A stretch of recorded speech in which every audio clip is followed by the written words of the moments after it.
గ్రామానికి చెందిన కాంగ్రెస్ నాయకులు మరి వివిధ గ్రామాల నుంచి వచ్చినటువంటి అభిమానులు విద్యార్థులకు ముఖ్యంగా మరి జగ్రాన్పల్లి గ్రామ పెద్ద మనుషులకు వీధి సభ్యులు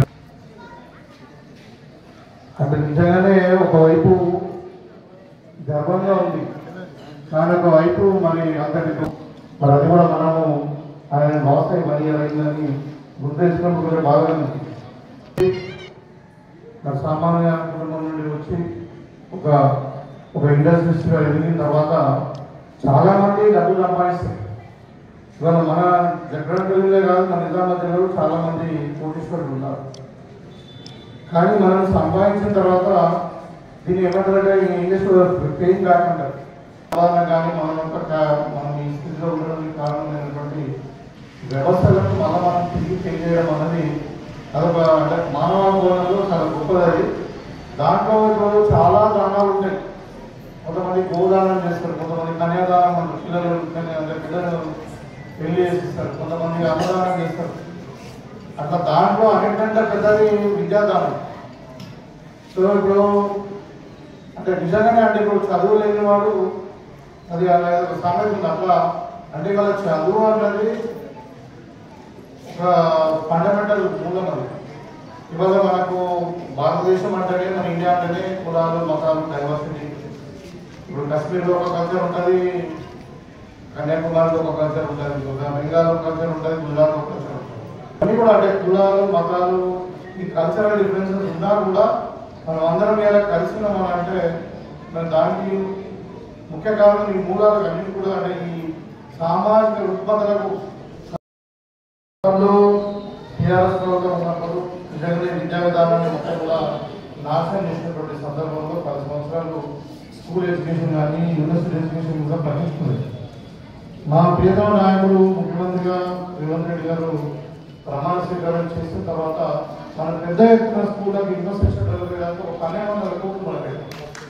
అంటే ఇక్కడ బేసిక్ గవర్నమెంట్ స్కూళ్ళలో ఎక్కడెక్కడైతే ఇన్ఫ్రాస్ట్రక్చర్ లేదు, ఇప్పుడు 3,000 మంది టీచర్లను ఎక్కువ చేసుకోవడము, వాళ్ళకి ట్రాన్స్ఫర్స్ ఇవ్వడము, వాళ్ళ ఈ వైఫ్ అండ్ హస్బెండ్ ఇష్యూ కూడా ఉన్నాయి. కొంచెం ఫ్యామిలీ ఒక దగ్గర పని చేయలేదు అంతా కూడా సెట్ చేసి ఎంబీడీస్ చేసి వీళ్ళందరూ కూడా మంచి క్వాలిటీ టీచర్స్ ఉన్నారు. ఇక్కడ పిల్లలు కూడా చాలా టాలెంటెడ్. మరి ఇక్కడ లోపల ఉంది ఎందుకు ప్రజలందరూ కూడా గవర్నమెంట్ స్కూళ్ళ వైపు ముగ్గులు కూడా ప్రైవేట్ వైపు చూసుకుంటానికి 2 కారణాలు గవర్నమెంట్ ఆల్రెడీ ఐడెంటిఫై చేసి మొదలు మరి అంగన్వాడీ స్కూల్ పోతాడు, అంగన్వాడీ స్కూల్కి తర్వాత నర్సరీ తర్వాత ఎల్కేజీ యూకేజీ తర్వాత 5 ఏళ్ళ తర్వాత మళ్ళీ గవర్నమెంట్ స్కూల్ అన్నది రాదు. కాబట్టి వాళ్ళు ఏం చేసినారు, గవర్నమెంట్ ఫీజు కోసం స్టార్ట్ చేసి మన దగ్గర స్టార్ట్ కాదు కానీ చాలా స్కూల్ మర్జీ వేసేసి పిల్లవాడు డైరెక్ట్గా పుట్టిన తర్వాత డైరెక్ట్గా అంగన్వాడీ స్కూల్కి వస్తారు. అక్కడ పిల్లలతో ఆడుకుని చేసి వాళ్ళని చూపించుకుంటారు కూడా. మదర్ అండ్ చైల్డ్ కింద మదర్ను చూసుకుంటారు, పిల్లల్ని చూసుకుంటారు, ఆరోగ్యం చూసుకుంటారు. వాళ్ళు 2-4 సంవత్సరాలు దాటినట్టు మన నర్సరీ అన్ని విధాలుగా ముందుకు తీసుకుపోతాయి. కాబట్టి మరి విద్యాదానం కాదు పెద్దలు నాకు మరీ ఎక్కువ రోజులు పరిచయం లేకుండా నేను నిజామాబాద్లో డాక్టర్గా వచ్చిన తర్వాత చాలా సార్లు కలిసినాము, ఆలోచన విధానాన్ని పంచుకున్న తర్వాత నేను ముఖ్యంగా ఇంకా మరి ఎమ్మెల్సీ అయిన తర్వాత చాలా కొంచెం అడ్రస్ మాకు తెలియదు. సో చెప్పేవాడు కానివ్వడమే కాకుండా లైఫ్ మైండ్ అందరూ కూడా గ్యాదర్ చేసి ఒక మంచి కార్యక్రమం ఓల్డ్ ఏజ్ అంటే వృద్ధులు వాళ్ళు కూడా అంటే ఆరోగ్యరీత్యా ఏదో ఒకటి మన డిజైన్లు ఉంటారు కాబట్టి వాళ్ళు కూడా ఆదుకోవాలని చెప్పి వృద్ధాశ్రమం స్థాపించడం ఇవన్నీ కూడా ఒక మంచి సామాజికంగా కూడినటువంటి ఆలోచనలు కాబట్టి దీన్ని మనం తప్పకుండా అప్రిషియేట్ చేయాలి. అయితే గురించి కూడా చెప్పారు. ఇప్పుడు మనకు ఇక్కడ ప్లేస్ ఎక్కువ ఉంది. మన ప్రిన్సిపల్ గారు మాట్లాడే రాజేంద్ర గారి యొక్క అభిమానులకు పర్మిషన్ ఉంది. సార్ గారి గురించి చెప్పాలంటే చాలా ఎప్పుడు రాయాలంటే మేము చిన్నగా ఉన్నప్పుడు మా బాపులు కూడా మా యొక్క సేవలు ఉపయోగించుకున్నారు.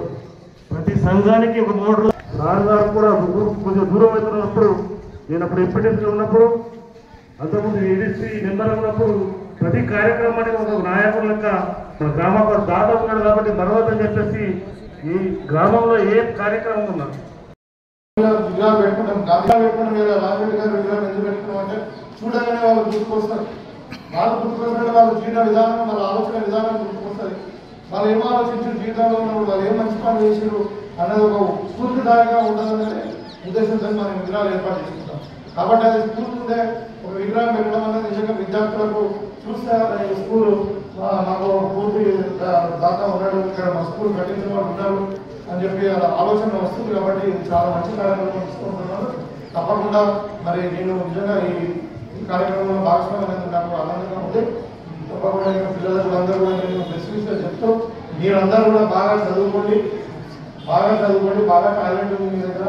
మీరే భారత పౌరులు. మరి తప్పకుండా మీ అందరూ కూడా డాక్టర్లు, ఇంజనీర్లు, సైంటిస్టులు అందరూ కూడా అన్ని రంగాల్లో ఉండి మీ గ్రామానికి మంచి పేరు తెండి, మీ కుటుంబానికి మంచి పేరు తెండి, ఈ ప్రాంతానికి సేవ చేయండి, ఈ దేశానికి సేవ చేసి ఉత్తమ భారత పౌరులుగా మీరందరూ తీర్చిదిద్దుకోవాలని విద్యార్థులు భగవంతుడు ఆశించి ఇవ్వాలని చెప్పి కోరుకుంటూ మీ దగ్గర సెలవు.